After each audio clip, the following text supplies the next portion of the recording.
Here are the responses for each part of the test. A. Complete the following story. It was a sunny day. We were playing cricket outside. Suddenly, dark clouds appeared and it started to rain heavily.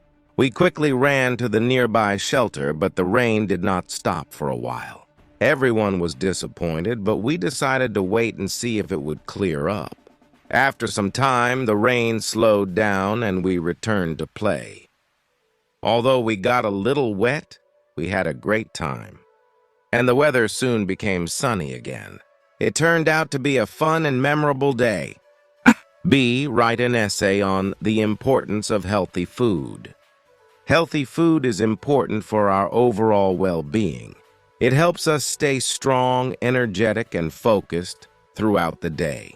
Eating a balanced diet with fruits, vegetables, whole grains, and protein can prevent diseases and improve our health.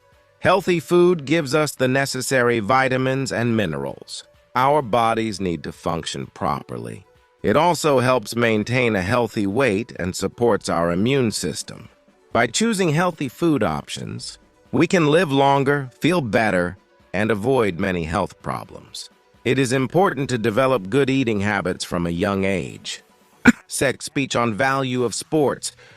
Good morning, everyone. Today, I would like to talk about the value of sports. Sports are important because they help keep our bodies healthy and strong. Playing sports also teaches us important life skills, such as teamwork, discipline, and how to manage time. It helps reduce stress and boosts our confidence. Sports also bring people together, allowing us to make new friends and work as a team to achieve common goals. In addition, sports can make us feel happy and give us a sense of accomplishment. So, let's make sure to stay active and enjoy sports to live a healthier life. Thank you.